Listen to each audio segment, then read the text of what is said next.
Je suis Abdelaziz Mimoun, avocat au barreau de Versailles. Je vous retrouve aujourd'hui pour un nouveau billet juridique dont le thème est les heures supplémentaires. Vous le savez, la durée légale du travail hebdomadaire est de 35 heures. Donc les heures effectuées au-delà de 35 heures sont des heures supplémentaires. Première question qui revient fréquemment, le salarié est-il dans l'obligation d'effectuer les heures demandées par son employeur?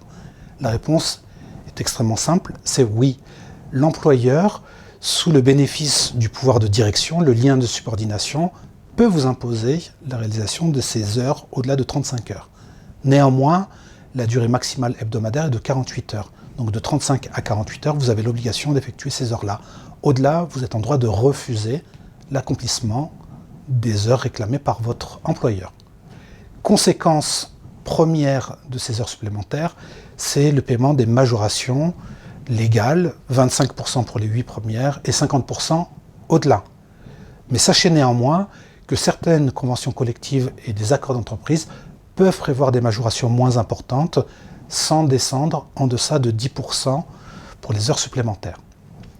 Autre conséquence des heures supplémentaires, c'est la contrepartie obligatoire en repos. C'est-à-dire que dépasser un certain nombre d'heures supplémentaires sur l'année, donc on fait un bilan en fin d'année sur le nombre d'heures que vous avez effectuées, et si vous êtes au-delà du contingent prévu par le Code du travail ou votre convention collective, votre employeur sera aussi dans l'obligation de vous accorder un repos. Si vous ne prenez pas le repos, ce sera payé sur votre bulletin de salaire. Autre conséquence, et pas la moindre, c'est la possibilité de faire condamner votre employeur au titre du travail dissimulé.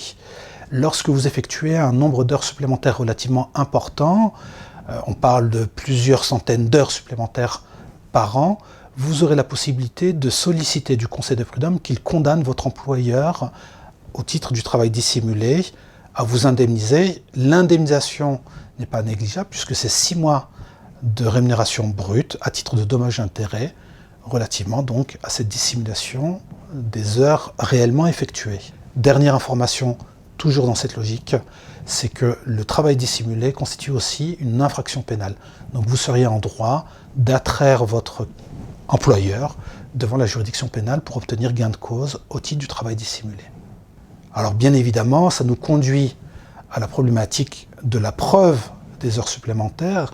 Quoi qu'en dise le Code du travail qui est relativement neutre sur le régime de la preuve, dans tous les dossiers que j'ai pu plaider dans cette logique d'heures supplémentaires et de travail dissimulé, il appartient concrètement au salarié d'apporter la preuve des heures qu'il a effectuées.